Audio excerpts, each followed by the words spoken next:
Presiden Joko Widodo dan pemerintah mengakui telah terjadi banyak pelanggaran hak asasi manusia berat di Indonesia. Masjid seharusnya menjadi tempat yang aman untuk siapapun. Tapi dalam kasus Arjuna di Sibolga, tempat itu justru malah menjadi lokasi terjadinya kekerasan hingga merenggut nyawa. Arjuna adalah seorang mahasiswa rantau yang sedang beristirahat di sebuah masjid di Sibolga. Dia tidak membuat keributan dan hanya ingin beristirahat sejenak.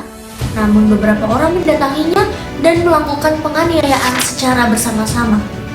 Akibat kekerasan tersebut, Arjuna mengalami luka serius dan sampai akhirnya meninggal dunia. Kasus ini mendapatkan perhatian publik karena terjadinya di rumah ibadah.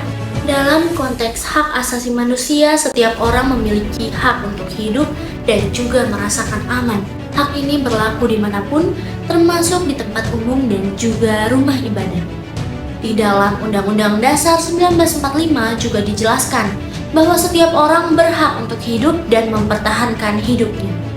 Artinya, hak hidup bukan hanya tentang nilai moral, tetapi juga hak yang dilindungi oleh konstitusi.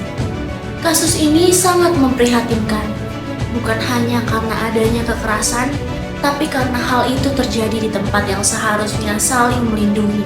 Jika seseorang tidak bisa merasakan aman bahkan saat beristirahat di rumah ibadah, maka hak asasi belum sepenuhnya terjamin. Kasus ini menjadi pengingat bahwa HAM bukan sekedar konsep, tetapi juga tentang perlakuan manusia kepada manusia lainnya. Penegakan hukum yang adil dan juga tegas diperlukan agar kejadian serupa tidak terulang lagi. Kasus Arjuna juga memperlihatkan bagaimana kekerasan bisa terjadi karena minimnya empati dan kesadaran terhadap hak orang lain.